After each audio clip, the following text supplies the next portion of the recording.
Puji Tuhan, saya sampaikan selamat pagi dan salam sejahtera di dalam Tuhan kita Yesus Kristus. Haleluya. Puji Tuhan, sungguh kita bersyukur sebab di dalam Tuhan kita memiliki perlindungan dan pembelaan dalam hidup ini. Mari kita membaca bersama-sama dalam Injil Lukas pasal 12 ayat 13 sampai 21. Ini kisah yang sudah sangat kita kenal. Dan kita akan kembali belajar apa pesan Tuhan untuk kita orang-orang percaya di zaman akhir ini. Kisah pasal 12 ayat 13 dan sampai 21, demikian firman Tuhan. Seorang dari orang banyak itu berkata kepada Yesus, "Guru, katakanlah kepada saudaraku, supaya ia berbagi warisan dengan aku." Tetapi Yesus berkata kepadanya, "Saudara, siapakah yang telah mengangkat aku menjadi hakim atau pengantara atas kamu?" Katanya lagi kepada mereka, "Berjaga-jagalah dan waspadalah terhadap segala ketamakan, sebab walaupun seorang berlimpah-limpah hartanya, hidupnya tidaklah tergantung daripada kekayaannya itu." Kemudian ia mengatakan kepada mereka suatu perumpamaan, katanya, "Ada seorang kaya, tanahnya berlimpah-limpah hasilnya.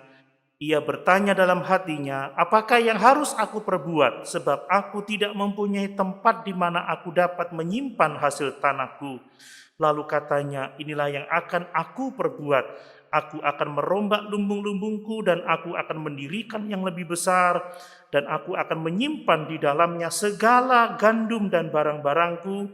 Sesudah itu aku akan berkata kepada jiwaku, jiwaku, ada padamu banyak barang tertimbun untuk bertahun-tahun lamanya. Beristirahatlah, makanlah, minumlah dan bersenang-senanglah.'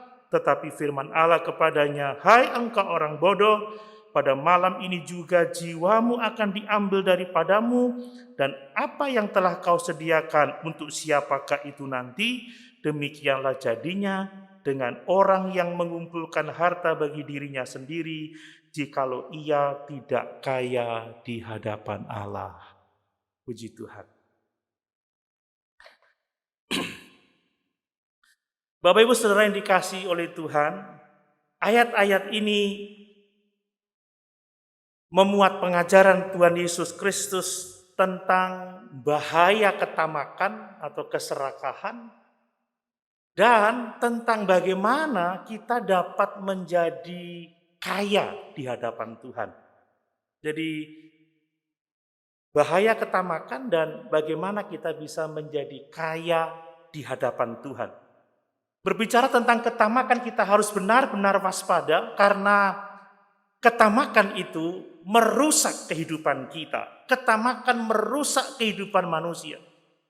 Ketamakan akan menghancurkan relasi kita dengan sesama. Bahkan keluarga bisa hancur kalau ada ketamakan di dalamnya. Persahabatan bisa hancur kalau ada keserakahan. Keserakahan menghancurkan semua bentuk relasi yang mungkin kita miliki dalam hidup ini. Saudara, hubungan suami istri bisa hancur karena ada ketamakan. Saudara, ketamakan lebih lagi akan menghancurkan relasi kita dengan Tuhan. Orang yang tamak tidak memiliki pikiran tentang Tuhan. Orang yang tamak mengabaikan firman Tuhan. Orang yang tamak cenderung menjauh dari kebenaran Tuhan. Itu sebabnya Tuhan mengajar supaya kita orang-orang percaya untuk waspada, berhati-hati terhadap yang namanya tamak. Amin Bapak Ibu. Ini firman Tuhan bagi kita. Kemudian mengenai menjadi kaya di hadapan Allah itu sangat penting. Sebagai orang-orang percaya siapapun kita harus berusaha dengan sungguh-sungguh untuk menjadi kaya di hadapan Tuhan. Sebab kalau kita tidak kaya di hadapan Tuhan, maka sekalipun kita kaya di dunia ini, memiliki banyak harta, maka semua kekayaan kita tidak ada artinya. Pada akhirnya kita akan meninggalkan semua yang kita miliki saat kematian kita. Dan tidak hanya kita berpisah dari kekayaan yang kita punya, tetapi kita juga mengalami penghukuman sebab kita tidak kaya di hadapan Tuhan. Amin. Tapi sekalipun mungkin hidup kita sederhana, saudara ya, cukup. Ya. Kalau kita kaya di hadapan Tuhan, kita disebut sebagai orang-orang yang berbahagia. Kita memang tidak bisa membawa barang-barang dunia ke surga, tetapi Tuhan akan mengingat kebaikan kita, mengingat kasih kita, mengingat pelayanan kita, sehingga apa yang kita tanam di hadapan Tuhan, ya, itu akan tetap tinggal tetap untuk selama-lamanya. Amin. Jadi penting sekali, mari kita waspada, itu firman Tuhan, terhadap segala bentuk keserakahan. Keserakahan tidak hanya soal uang, tapi banyak hal yang lain, saudara ya. Juga mari kita berusaha dengan sungguh-sungguh untuk menjadi kaya di hadapan Tuhan. Supaya pada saatnya nanti ketika kita harus meninggalkan dunia ini, kita disambut dengan sukacita di dalam kerajaan sorga. Bapak Ibu saudara yang dikasihi oleh Tuhan, mari sebelum saya akan mengemukakan hal-hal apa yang perlu kita lakukan supaya kita dapat jauh dari ketamakan, dan kita menjadi kaya di hadapan Allah, saya ingin mengajak kita untuk melihat mengenai sikap orang yang meminta keadilan kepada Tuhan Yesus Kristus dan ditegur keras dengan Tuhan Yesus Kristus. Perhatikan ayat yang pertama, saudara ya. Seorang dari orang banyak itu berkata kepada Yesus, saudara, orang ini ada di kumpulan orang banyak yang sedang menerima pengajaran Yesus yang sangat penting, yang sangat luar biasa. Kalau Bapak Ibu membaca pada ayat yang pertama dikatakan, sementara itu beribu-ribu orang banyak telah berkerumun sehingga mereka berdesak-desakan. Lalu Yesus mulai mengajar. Pertama-tama kepada murid-muridnya katanya, dan seterusnya, dan seterusnya, dan seterusnya. Jadi seorang ini dia ada di kumpulan orang di mana orang-orang ini sedang memperhatikan pengajaran dari Tuhan Yesus Kristus. Yesus sedang berbicara mengenai bahaya ragi orang Farisi, mengenai pentingnya kita takut kepada Allah yang sanggup setelah membinasakan tubuh bisa mencampakkan orang kepada perapian yang menyala-nyala, supaya kita sungguh-sungguh bersandar dan berharap kepada Tuhan, bahaya menghujat roh. Ya. Bagaimana kita harus berani menghadapi pergumulan sebab Allah memberikan kepada kita kemampuan untuk menjawab setiap persoalan. Di tengah-tengah kumpulan orang banyak itu, saudara, ternyata orang ini sama sekali tidak memperhatikan apa yang diajarkan oleh Tuhan kita Yesus Kristus. Orang ini ada di antara kumpulan orang-orang yang mendengarkan firman Allah, tetapi dia sama sekali tidak mendengarkan firman Allah itu. Saudara, kalau bertanya di dalam satu kelas, kalau pertanyaannya lain tidak sesuai dengan apa yang diajarkan oleh guru atau dosen, berarti pikirannya ada di tempat lain. Amin, Bapak Ibu? Iya toh? Yesus bicara soal bahaya pengajaran-pengajaran palsu, berbicara mengenai surga dan neraka, berbicara pentingnya untuk benar-benar bersandar kepada Tuhan. Tiba-tiba orang bertanya seperti ini, Guru, katakanlah kepada saudaraku supaya ia berbagi warisan dengan aku. Gak nyambung antara pengajaran Yesus dan apa yang ditanyakan. Jadi perkataan orang ini, saudara, menunjukkan apa yang ada di dalam hatinya. Bahwa sesungguhnya orang ini tidak mendengarkan Yesus, tidak mendengarkan pengajaran Yesus, tetapi hidupnya diisi dengan pikirannya sendiri, diisi dengan kepentingannya sendiri, diisi dengan kebutuhannya sendiri. Bukannya dia memperhatikan, menyimak dengan baik, merenungkan, memahami dan berkomitmen untuk menerapkan dalam hidupnya, tetapi dia malah menanyakan sesuatu yang lain. Ini orang yang meminta keadilan kepada Yesus. Jadi jelas apa yang orang ini katakan, yang orang ini lakukan selanjutnya menunjukkan bahwa dia tidak memiliki perhatian kepada pengajaran Yesus. Bapak Ibu sering dikasih oleh Tuhan, bukankah ini juga terjadi di hari-hari sekarang ini ya? Di ibadah-ibadah seperti sekarang ini, saat firman Tuhan diberitakan, ada saja yang tidak dengan sungguh-sungguh memperhatikan firman Tuhan. Ada orang yang mungkin sama sekali tidak mendengarkan firman Tuhan. Dulu waktu masih ada kebaktian hari Rabu sebelum pandemi, saya duduk di belakang, masih sempat saya melihat ada seorang yang memainkan gadget dan nonton, saudara, sementara ada khotbah di depan sini.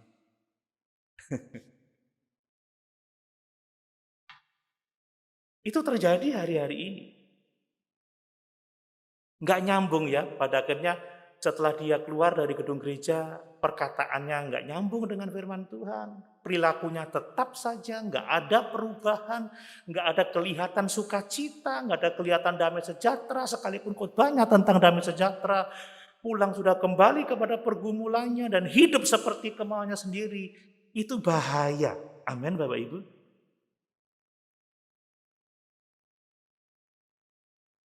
Mungkin bingung kirim teks ke pacarnya, yang ntar lagi ya, khotbah mau selesai setengah jam lagi nih, tunggu ya kita makan sate. Jadi nggak fokus, saudara. Ini yang terjadi dengan seorang yang minta keadilan pada Tuhan Yesus Kristus. Kiranya ini tidak terjadi pada kita semua. Amin, saudara. Ingat Ulangan pasal 28. Kalau engkau dengan baik-baik mendengarkan suaraku, kalau engkau dengan sungguh-sungguh memperhatikan firmanku, kalau engkau sungguh-sungguh menyimpan dalam hati, kalau engkau sungguh-sungguh merenungkannya, kalau engkau sungguh-sungguh melakukannya, maka segala berkat-berkat ini akan datang kepadamu. Tapi barang siapa tidak menyimak, tidak mendengar dengan sungguh-sungguh, tidak mendengar dengan hati-hati, yang datang justru kutuk, saudara. Makanya kadang ya, setelah kebaktian kita lihat ada orang kok nggak ada sukacita, loh padahal tadi firmannya tentang apa sih? Terus nggak ada perdamaian. Loh tadi itu firmannya tentang apa sih? Rupanya nggak perhatian, saudara. Waktu duduk di gedung gereja, pikirannya sudah ke tempat-tempat lain. Ternyata manusia itu lebih cepat mendengar 4 kali daripada berpikir. Jadi makanya bisa mendengar sambil berpikir yang macam-macam. Memang tampaknya mendengar, tapi pikirannya kemana-mana.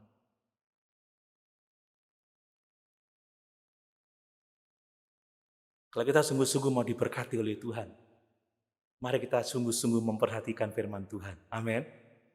Coba kita baca ayat itu, Ulangan pasal 28. Saudara, ini bukan untuk kepentingan siapa-siapa, ini untuk kepentingan kita semua. Gimana orang-orang muda?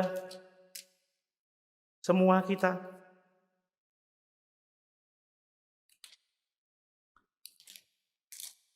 Perhatikan firman Tuhan itu. Jika engkau baik-baik mendengarkan suara Tuhan Allahmu. Nah itu, baik-baik. Dimulai dari pemberitaan firman Tuhan seperti ini. Namanya mendengar, saudara ya. Kalau engkau baik-baik mendengarkan suara Tuhan Allahmu dan melakukannya dengan setia segala perintahnya yang kusampaikan kepadamu pada hari ini, maka Tuhan Allahmu akan mengangkat engkau di atas segala bangsa di bumi. Segala berkat ini akan datang kepadamu dan menjadi bagianmu jika engkau mendengarkan suara Tuhan Allahmu. Amin. Kita harus mempercayai ini, saudara. Makanya fokus. Di Mazmur pasal pertama, berbahagialah orang yang kesukaannya ialah firman Tuhan. Kalau sudah disampaikan firman Tuhan, dia akan gembira dan memperhatikannya dengan sungguh-sungguh, tidak seperti orang ini. Ada dalam kumpulan orang-orang yang mendengar pengajaran Tuhan Yesus Kristus, tetapi dia sendiri tidak mendengarkan sama sekali. Dia tidak memperhatikan. Dia hanya hidup untuk pikirannya sendiri. Dia hidup untuk mencari kepentingannya sendiri.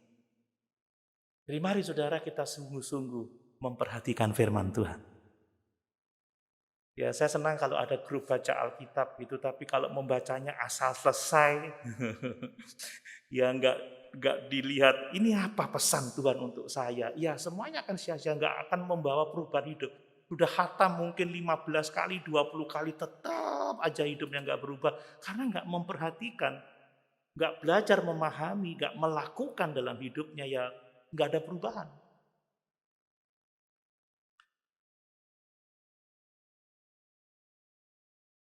Bahkan sudah bertahun-tahun jadi orang percaya, setia hadir dalam kebaktian, tapi pikirannya tidak tertuju kepada Tuhan. Makanya perubahan hidup selalu dimulai dengan perubahan budi. Ketika firman merubah pikiran kita, merubah perasaan kita, merubah kehendak kita, dan membuat kita hidup sesuai dengan kehendak Tuhan, itu yang akan menjadi berkat bagi setiap orang yang percaya kepadanya. Amin, Bapak Ibu. Nah, perhatikan sikap Tuhan Yesus yang keras terhadap seorang yang minta keadilan ini. Ketika dia bertanya, "Guru, katakanlah kepada saudaraku supaya ia berbagi warisan dengan aku." Saudara, Tuhan Yesus tidak mau menjadi hakim atas orang ini dan saudaranya, tidak mau. Karena apa yang dikatakan oleh orang ini menunjukkan apa yang ada di dalam hatinya. Sebenarnya dia tidak sedang hanya mengatakan masalah ketamakan dari saudaranya yang tidak mau berbagi warisan, tetapi dia juga menunjukkan bahwa dirinya juga tamak, saudara. Dia menginginkan sesuatu dari saudaranya itu. Dia mengingini sesuatu yang ada di atas muka bumi ini. Memang Yesus tidak hanya berbicara kepada orang ini atau kepada saudaranya yang mungkin ada dalam kumpulan orang banyak itu tentang ketamakan. Dan Yesus bicara kepada semua orang, tapi dia menegur orang ini karena orang ini fokusnya bukan pada hal-hal rohani seperti yang diajarkan oleh Tuhan. Orang ini fokusnya kepada bagaimana saya dapat memperoleh apa yang saya inginkan di dunia ini. Bukankah ada banyak orang yang seperti itu? Ketika mendengarkan khotbah, cari khotbah yang diinginkan. Saya mau dengar tentang ini, saya mau dengar tentang itu.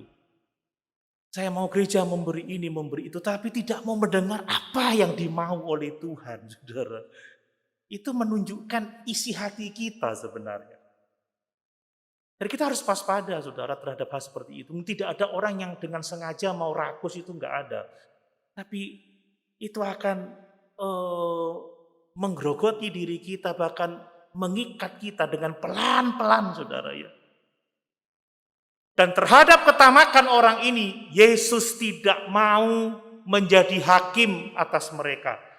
Yesus tidak mau menjadi pengantara antara orang ini dengan saudaranya yang tamak itu. Dia berkata apa?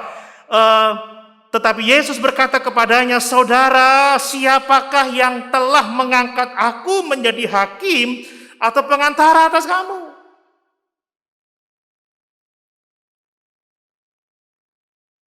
Dan Yesus menunjukkan apa sesungguhnya yang penting dalam hidup ini.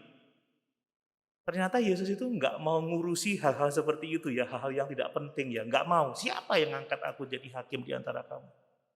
Lalu dia mengatakan yang penting itu adalah waspada terhadap ketamakan dan jadilah kaya di hadapan Tuhan. Amin Bapak Ibu. Amin Bapak Ibu.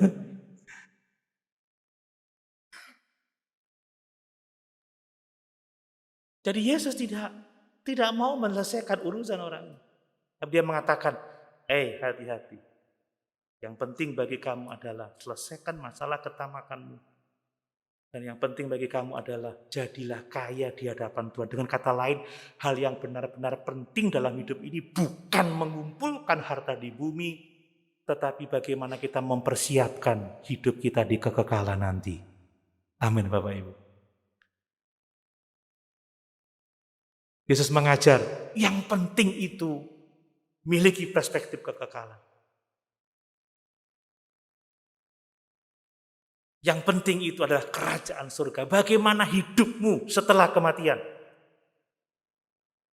Bagaimana keadaanmu setelah dunia ini berakhir? Apakah engkau akan menerima kemuliaan kekal bersama-sama dengan Tuhan di kerajaannya? atau engkau menderita penghukuman kekal untuk selama-lamanya. Itu yang penting. Jadi Yesus pertama-tama memberi peringatan, waspada, berjaga-jaga terhadap segala ketamakan. Karena sekalipun orang berlimpah-limpah hartanya, orang hidupnya tidak bergantung pada kekayaannya itu. Kemudian dia memberikan perumpamaan tentang orang kaya yang bodoh itu, saudara. Kita harus waspada karena ketamakan itu tidak datang tiba-tiba. Orang tidak sengaja mau rakus, tapi karena kekhawatiran tentang dunia, karena keinginan akan hal-hal duniawi, maka ketamakan itu mengikat orang itu dan dia menjadi tamak. Makanya harus waspada. Kalau enggak, tanpa terasa, saudara, kita ternyata aku rakus ya, ternyata aku tamak ya. Dan Yesus menunjukkan tentang bagaimana caranya, ya, bagaimana caranya kita bisa menjadi kaya di hadapan Tuhan, karena itu menentukan bagaimana hidup kita setelah kekekalan nanti. Nah, mari kita memperhatikan beberapa hal, saudara. Yesus menunjukkan bagaimana cara kita menanam diri kita atau menginvestasikan diri kita untuk hal-hal yang sifatnya kekal. Bapak Ibu saudara yang dikasihi oleh Tuhan, setiap orang itu memiliki pilihan, dapat membuat pilihan tentang bagaimana dia akan menanam hidupnya ini. Bagaimana dia akan menginvestasikan hidupnya ini. Apakah dia akan menginvestasikan hidupnya untuk ketamakan, untuk hal-hal duniawi, untuk perkara-perkara duniawi, atau dia akan menanam hidupnya atau menginvestasikan hidupnya untuk kekekalan. Maksudnya adalah bahwa orang harus memilih. Saya akan hidup untuk dunia atau saya akan hidup untuk Allah.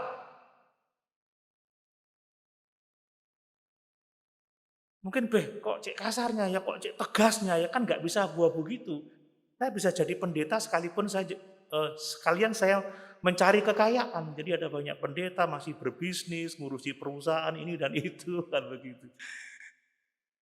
Apa nggak bisa gitu? Ya sambil saya melayani, saya juga pengusaha. Saya bisa jadi kaya. Waduh, saudara, saya nggak ngikuti firman ini. Orang Lewi nggak boleh kerja. Semua murid-murid yang mengikuti Yesus meninggalkan segala sesuatu. Kan saya juga bisa pelayanan, tapi sekaligus saya bisa mengejar kekayaan, saudara. Apakah nggak bisa seperti itu? Coba kita baca di dalam Lukas 16 ayat 13. Lukas 16 ayat 13.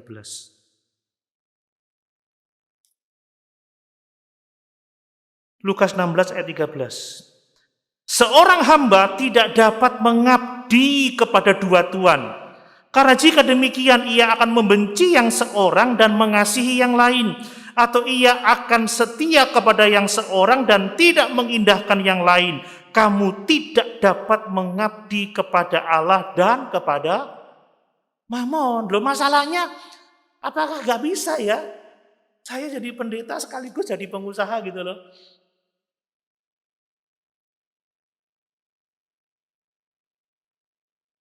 Artinya saya memilih berdiri di dua kaki, saya enggak. Tapi Tuhan maunya kita invest. Hidup untuk Tuhan atau hidup untuk dunia ini? Jawabannya, Tuhan sudah menarik garis yang sangat tegas. Bukan soal boleh atau tidak boleh, tetapi seorang hamba tidak dapat mengabdi kepada dua tuan. Amin, Bapak Ibu. Kalau enggak, akan mengasihi yang seorang, membenci yang lain. Enggak bisa. Kita enggak bisa. Bukan enggak boleh, tapi tidak bisa. Kita enggak bisa melakukan itu di saat yang sama.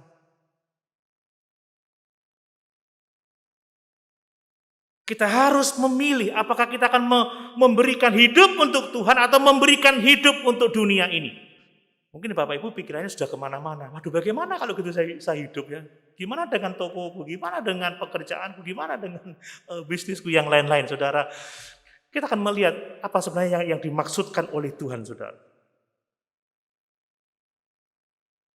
Sebenarnya yang membuat seseorang menjadi tamak itu karena banyak kekhawatiran akan dunia ini, saudara. Dia nggak memikirkan surga lagi, tetapi mengkhawatirkan dunia ini. Coba Markus pasal 4, coba kita lihat. Markus pasal yang keempat. Ayat yang ke-19 ya. Jadi yang membunuh firman dalam diri seseorang itu adalah kekhawatiran. Lalu kekhawatiran dunia ini dan tipu daya kekayaan dan keinginan-keinginan akan hal-hal yang lain masuklah menghimpit firman itu sehingga tidak berbuah. Kenapa orang percaya sudah lama mengikut Tuhan, dimulai dari aktif, dimulai dari giat, dimulai dari semangat, tiba-tiba loyo, merosot, bahkan sama sekali meninggalkan Tuhan. Karena kekhawatiran dunia, saudara. Karena tipu muslihat dunia ini. Karena menginginkan hal-hal yang lain selain Tuhan. Kalau nyanyi bisa semangat, hanya kau milikku di surga.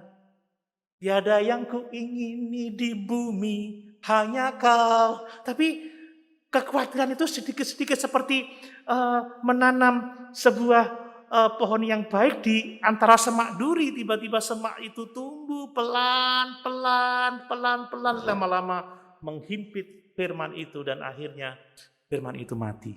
Tidak ada di dalam dirinya lagi. Sekali lagi, tidak ada seorang pun yang dengan sengaja mau jadi serakah, nggak ada. Itu terjadi begitu tiba-tiba ketika kita sudah mulai khawatir, dulunya dia begitu bersahaja, tiba-tiba mulai kekhawatiran, bagaimana besok, bagaimana ini, saya kepingin ini, kepingin itu, akhirnya menjadi seorang yang tamak. Nah, bagaimana kita bisa mengetahui kita tamak atau tidak, saudara? Nah, ini juga menjadi ujian bagi kita semua, termasuk saya. Saya perlu melihat apakah saya ternyata tamak atau bagaimana, saudara. Orang tamak itu lebih memikirkan hal-hal duniawi daripada memikirkan hal-hal rohani. Kalau kita melakukan itu, artinya kita tamak, saudara. Kalau diajak diskusi tentang Tuhan, tentang pelayanan, nggak semangat. Tapi coba bicara tentang bisnis, bagaimana mencari keuntungan. Semangat sekali. Saudara, kalau kita buat postingan-postingan yang sifatnya rohani, firman Tuhan, orang malas baca, like-nya sedikit. Tapi coba kalau itu hal-hal yang berkenaan dengan kunci hidup sukses, hidup senang, hiburan, orang suka melihat itu. Berapa banyak waktu untuk kita membaca, untuk melihat video-video firman-firman yang tegas, firman-firman yang alkitabiah, atau mendengarkan motivasi-motivasi. Kalau kita lebih banyak memikirkan hal-hal duniawi daripada memikirkan Tuhan, kita tamak. Tiap hari bagaimana saya bisa dapat uang banyak, bagaimana saya bisa beli ini, beli itu, tapi nggak punya pikiran bagaimana saya bisa menyenangkan Tuhan, bagaimana saya bisa melayani dengan lebih baik lagi. Nah, itu tamak. Orang serakah itu berani kompromi dengan dosa, menghalalkan segala cara untuk mendapatkan keuntungan materi. Nah, kalau sudah begitu tamak, saudara. Kadang orang rela berbohong, saudara. Bahkan menyerahkan hidup kudusnya untuk memperoleh keuntungan.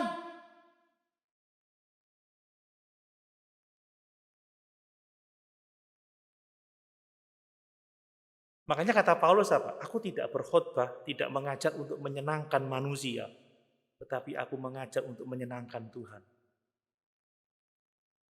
Itu ada pembicara yang tujuannya cari keuntungan, saudara. Bukan untuk memuliakan Tuhan. Nah, ini kalau kita kompromi dengan dosa, kita berbuat dosa untuk mendapat keuntungan, kita telah tamak sebenarnya. Orang lebih dapat menikmati hal-hal duniawi daripada menikmati persekutuan dengan Tuhan. Kalau nonton bioskop, saudara, mau langsung tiga judul film atau 3 film, tahan tuh, saudara. Tapi kalau sudah mulai duduk mendengar firman Tuhan, kalau bisa 20 menit saja.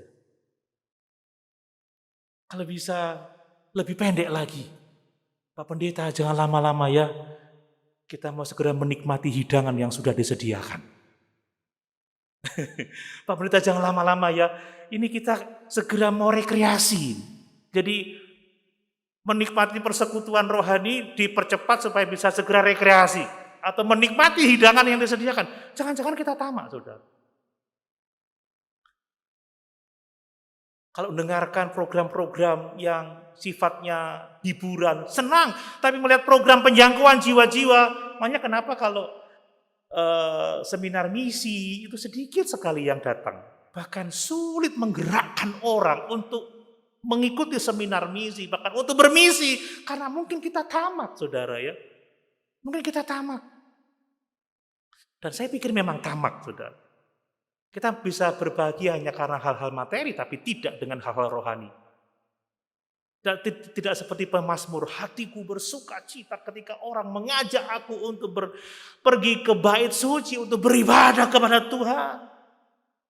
Orang yang tamak itu kalau kehilangan tuh mau arahnya nggak ketulungan, saudara. Mobilnya baret dikit aja. Kemarin, kapan hari itu Jeho masuk ke gereja ini, pintunya sudah pintu mobil kena frog. Mau ngomong sama papanya takut ini. Papanya pasti marah. Kalau saya marah saya tamak, saudara ya. Ya wis gak popolen waktu hati-hati. Pernah dulu pengerja saya itu. Waktu itu mobilnya Pak Filipus yang saya pakai itu, yang saya beli yang kijang kotak itu. Udah saya sepet bagus-bagus, dia keluar dari gang, dia tabrak itu, saudara, tiang listrik. Dia udah gelisah, gimana ngomong. Ketika saya lihat, ya udah nanti diperbaiki. Dia melongo, itu yang membuat dia bertobat, saudara. Gara-gara itu hidup saya diubahkan. Kalau gucinya pecah, ngamuk-ngamuk, saudara. Guci kesayangan.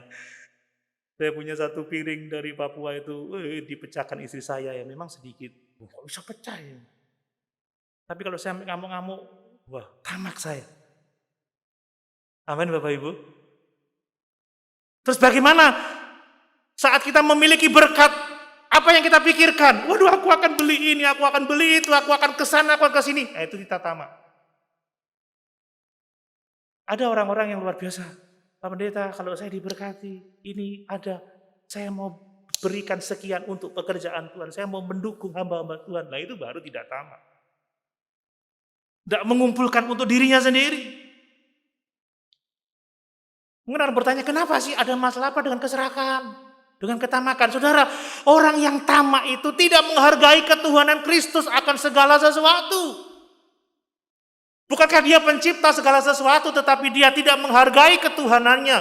Dia tidak tunduk kepada Kristus. Bahwa semua adalah milik Kristus. Bahkan di dalam Kristus, saudara, kita telah ditebus dengan harga yang sangat mahal. Kita bukan milik kita sendiri. Tetapi orang kaya ini, saudara, dia selalu berkata, aku, dan aku. Ini yang kita baca dari ayat ini.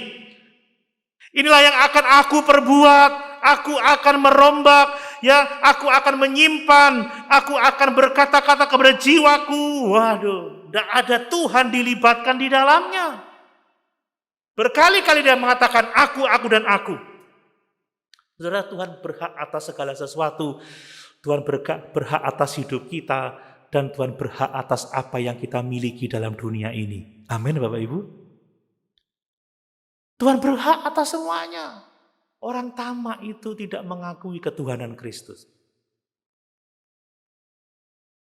Ya kan, kalau kita datang ke Tuhan, kita selalu ingin Tuhan berkati, Tuhan berkati, Tuhan berkati. Tapi kita tidak mau memberi untuk semua kehendak Tuhan. Artinya apa? Kita nggak mengakui ketuhanan dia. Selalu aku, dan aku. Lupa bahwa dia telah ditebus dengan harga yang sangat mahal. Kalau Tuhan memberikan kepada kita hikmat, kepandaian, Tuhan akan minta pertanggungjawaban untuk apa hikmat kita. Apa telah kita gunakan untuk kemuliaan Tuhan atau tidak. Kalau kita punya kekuatan kesehatan, kita pakai apa kekuatan kesehatan. Tuhan akan menuntut itu dari kita pertanggungjawaban. Kalau kita berkat-berkat materi melimpah, Tuhan akan tuntut. Dia Tuhan akan segala sesuatu. Kamu gunakan untuk apa? Ini yang disampaikan kepada perumpamaan ini, saudara.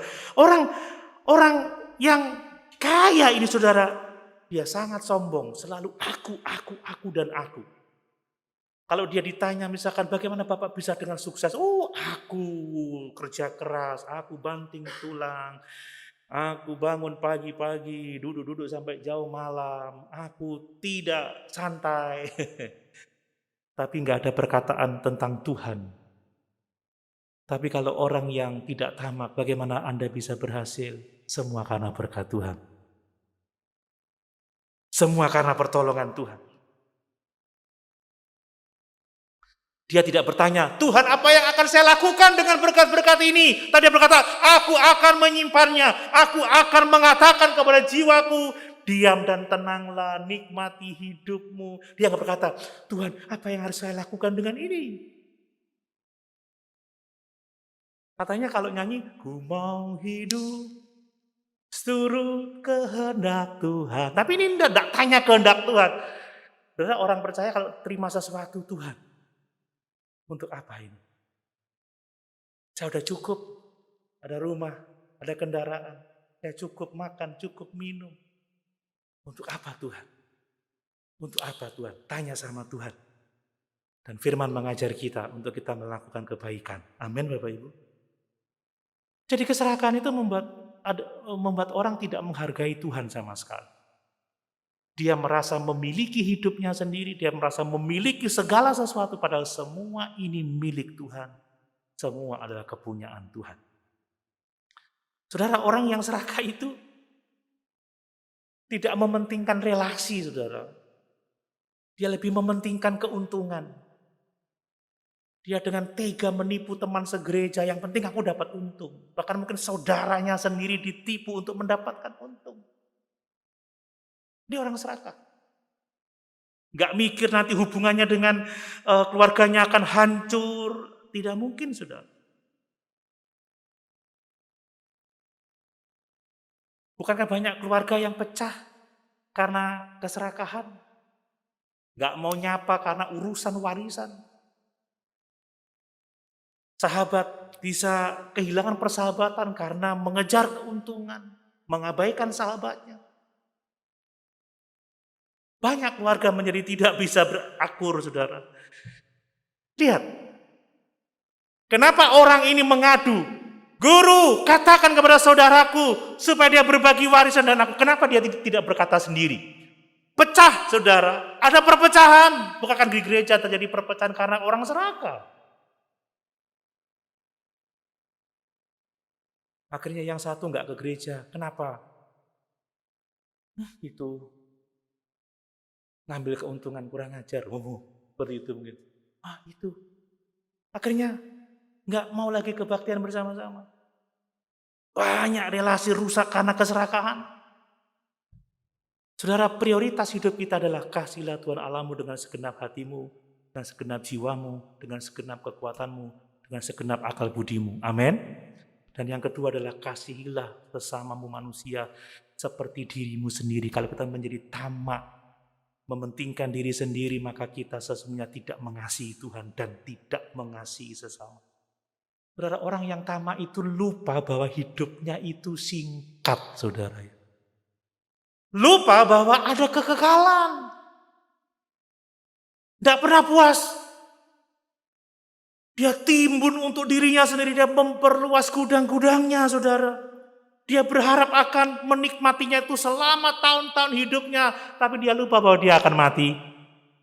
Dan bahwa dia akan menghadap tahta pengadilan Tuhan Yesus Kristus. Ya, sudah punya triliun masih kurang terus. Saya kalau lihat di daftar orang kaya di Indonesia itu hartanya 20 triliun, sekian triliun. Lalu untuk apa uang itu?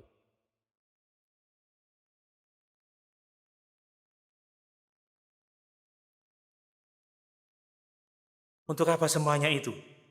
Apakah bisa dihabiskan semuanya selama hidupnya? Tidak, saudara. Makan paling banter satu piring. Apalagi kalau sudah berpenyakit, saudara. Nggak boleh manis, nggak boleh asin. coklat nggak boleh, bisa beli coklat 1 tronton tapi nggak boleh makan coklat.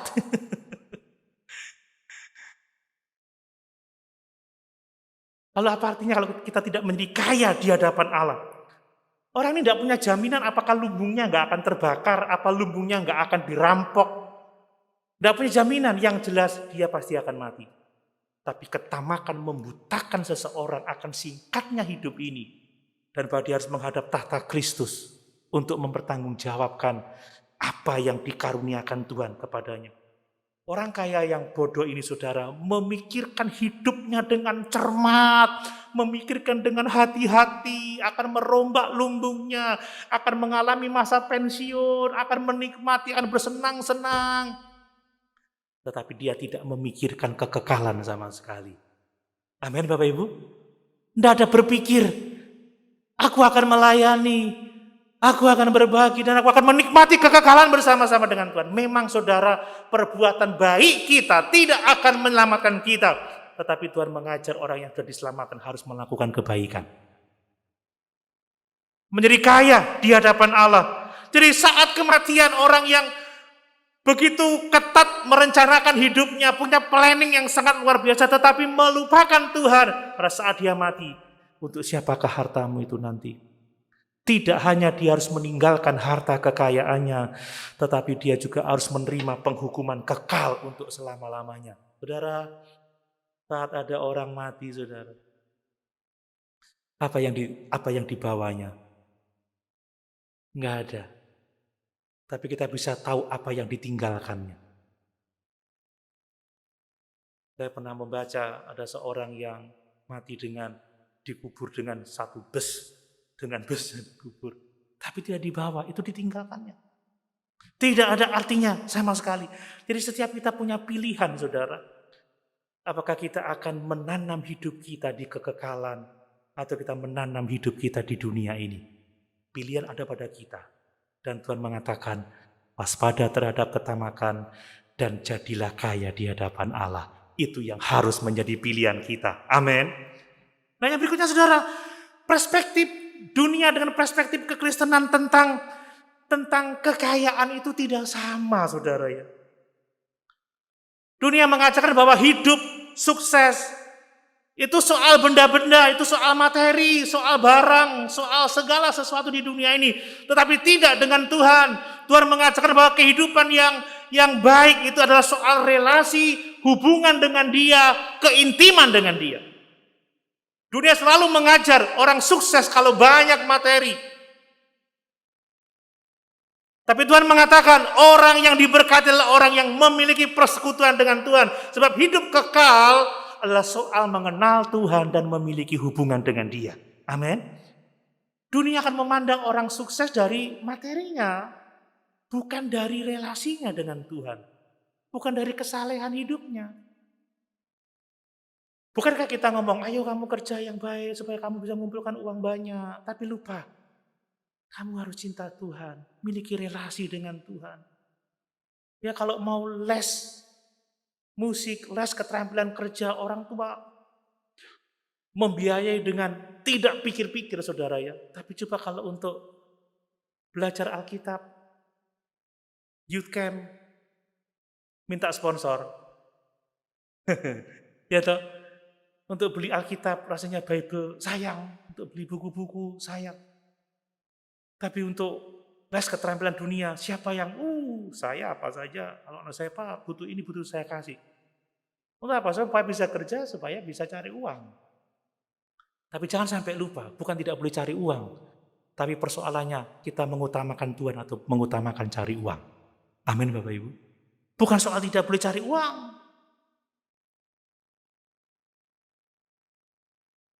Saudara, sikap orang yang meminta keadilan ini berbeda sama sekali dengan kekristenan.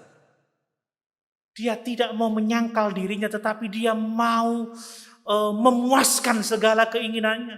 Dia tidak mencari sukacita di dalam memberi, tapi dia mengumpulkan sebagai sumber sukacitanya. Aku akan membangun lumbung-lumbung, aku akan memperluasnya, mengisi barang-barangku di sana, mengisi hasil tanahku. Aku akan menikmatinya, aku akan bersenang-senang. Jadi dia tidak mencari kesenangan di dalam melayani, tapi mencari kesenangan di dalam menyimpan, menimbun segala sesuatu. Ada banyak orang yang senang, aku udah punya akeh, lega. Tapi tidak senang. Aku senang bisa melayani Tuhan. Itu orang tamak, saudara. Jadi memang prinsipnya berbeda. Tapi saya juga mengatakan bahwa tidak salah menjadi kaya. Amin, Bapak Ibu. Kekayaan bisa mendatangkan kebaikan yang sangat besar jika digunakan sesuai dengan kehendak Tuhan. Saya pernah membaca pengusaha Colgate itu, dia seorang yang kaya.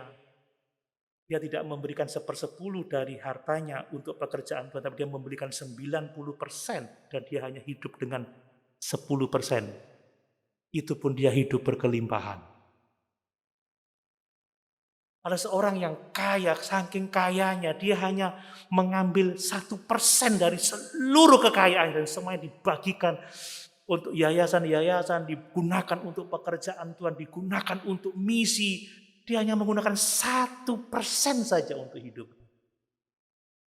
Saudara, kekayaan bisa mendatangkan kebaikan yang sangat besar kalau digunakan sesuai dengan kehendak Tuhan. Lalu apa kita tidak bisa menikmati kekayaan kita? Bisa, saudara. Bisa. Mau beli mobil mewah, silakan. Rumah besar, silakan. Tapi kita harus menguji diri kita, apakah kita lebih mementingkan itu daripada mengutamakan Tuhan. Amin, saudara.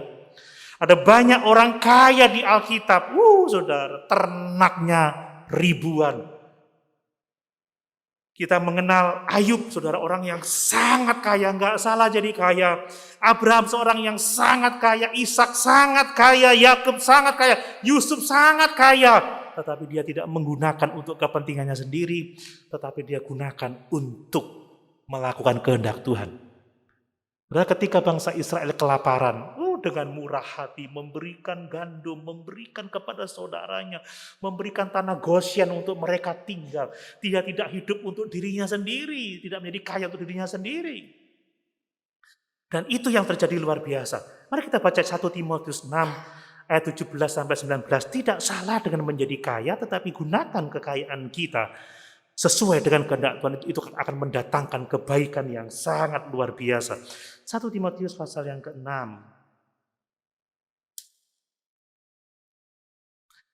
ayat 17-19. Peringatkanlah kepada orang-orang kaya di dunia ini, agar mereka jangan tinggi hati dan jangan berharap pada sesuatu yang tidak tentu seperti kekayaan, melainkan pada Allah yang dalam kekayaannya memberikan kepada kita segala sesuatu untuk dinikmati. Peringatkanlah agar mereka itu berbuat baik, menjadi kaya dalam kebajikan, suka memberi dan membagi, dan dengan demikian mengumpulkan suatu harta sebagai dasar yang baik bagi dirinya di waktu yang akan datang untuk mencapai hidup yang sebenarnya. Amin. Justru dengan harta yang banyak itu kita akan mendatangkan begitu banyak kebaikan. Dan dengan harta yang banyak kita bisa menginvestkan hidup kita. Kita menyiapkan harta yang baik, harta yang kekal sebagai dasar bagi kehidupan kita di kekekalan nanti. Jadi kalau kita mau jauh dari ketamakan dan kita mau menjadi kaya di hadapan Allah, jangan ikut cara dunia ini. Amin, saudara. Bahwa kekayaan bukan soal benda, bukan soal materi, tetapi relasi kita dengan Tuhan dan relasi kita dengan sesama. Bukan tidak boleh kaya, tapi kalau engkau diberkati oleh Tuhan, semua itu milik Tuhan. Amin. Dan kalau engkau diberkati oleh Tuhan, gunakan itu sesuai dengan kehendak Tuhan, maka kekayaanmu akan menjadi manfaat yang sangat besar, menjadi kebaikan yang sangat besar, tidak hanya untuk hidupmu, tetapi untuk orang-orang yang menerima kebaikan kita. Amin. Ini luar biasa. Nah, saudara, yang berikutnya perhatikan bahwa kalau kita mau kaya di hadapan Tuhan, berikan hidupmu, dedikasikan semua milikmu kepada Tuhan di dalam kekekalan. Amin. Jangan investasikan hidup dan hartamu di bumi ini, tapi investasikan di dalam kerajaan surga. Anggap di surga ada bank, saudara, simpan uangmu di surga. Ya, kata Tuhan Yesus, carilah dulu kerajaan Allah serta kebenarannya, maka semua akan ditambahkan kepadamu. Jadi dimulai dari mempersembahkan hidup kepada Tuhan, mempercayakan keselamatan kita kepada Yesus. Sekali lagi saudara, kebaikan kita, pelayanan kita tidak membawa kita ke dalam kerajaan surga. Yang membawa kita adalah pengorbanan Yesus di atas kayu salib. Jadi kalau kita nanti misalkan di surga ada pertanyaan, apa yang membawamu ke sini? Jawabannya harus pengorbanan Yesus di kayu salib. Amin. Bukan aku sudah melakukan ini, memberi ini. Tidak sama sekali.